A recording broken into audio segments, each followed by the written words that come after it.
Peterson likes to build things with motors. 3 years ago, at the age of 16, he put a chainsaw engine on a skateboard and found himself zipping along at 35 miles an hour.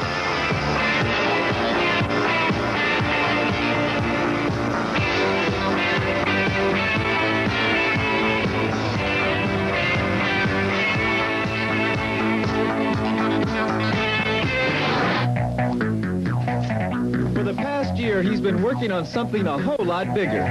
It doesn't move as fast as a skateboard, but it's a lot more powerful.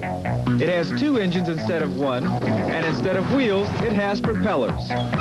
The Army developed this contraption in the early 1960s, but abandoned it because it was impractical.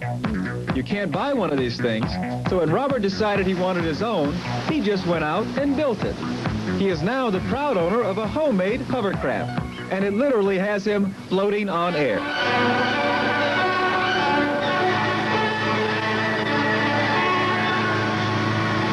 In a sense, you are a pilot because you really are floating. You're piloting a craft.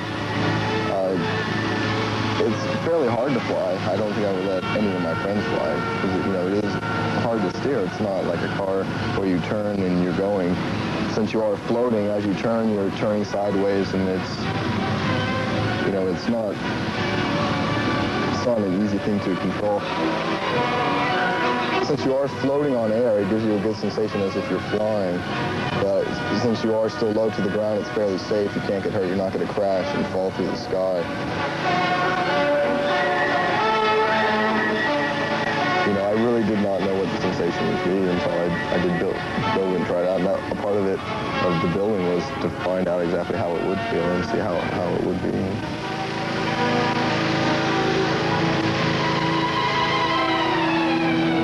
All hovercrafts need lift. This one here uses a 10 horsepower motor for lift. The controls for the throttle is right here on the side. You just hold it all the way. The engine really only runs at 1 speed because it only has to produce a certain amount of air and lift, and that's only it. You need a thrust engine also. I have a separate engine for the thrust in the back with a throttle control, which can be varied because you're speeding up and slowing down. Most steering of hovercrafts is done with this type of fin in the back where you're flowing the air one way or to the other. All of the hovercrafts will have a skirt around the edge. The skirt provides just a perfect seal to the ground. So as it fills up with air, it builds up high pressure. That wind has to go somewhere. So in order for the air to escape, it picks it up and it escapes out the bottom. So as it's doing that, it's floating, and that's how it gets its lift.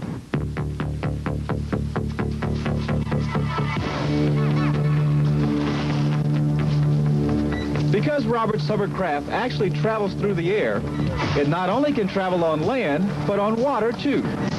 We asked Robert to prove it to us, and sure enough, he did.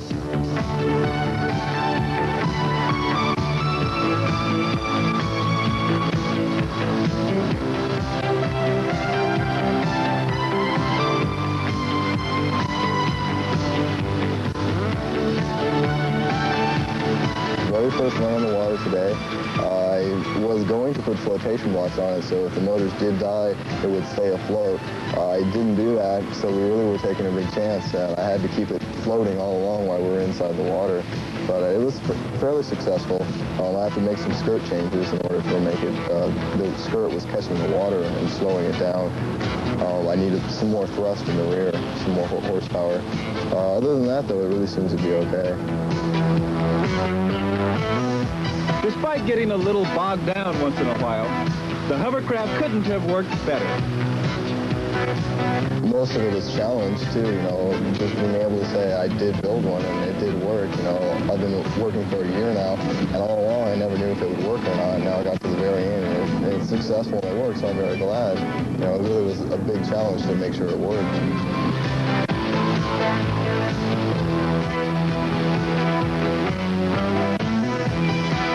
It cost Robert $1,200 to build his hovercraft. Now he wants to sell it and build a better one. And I suppose that Robert will always continue to reach for new goals.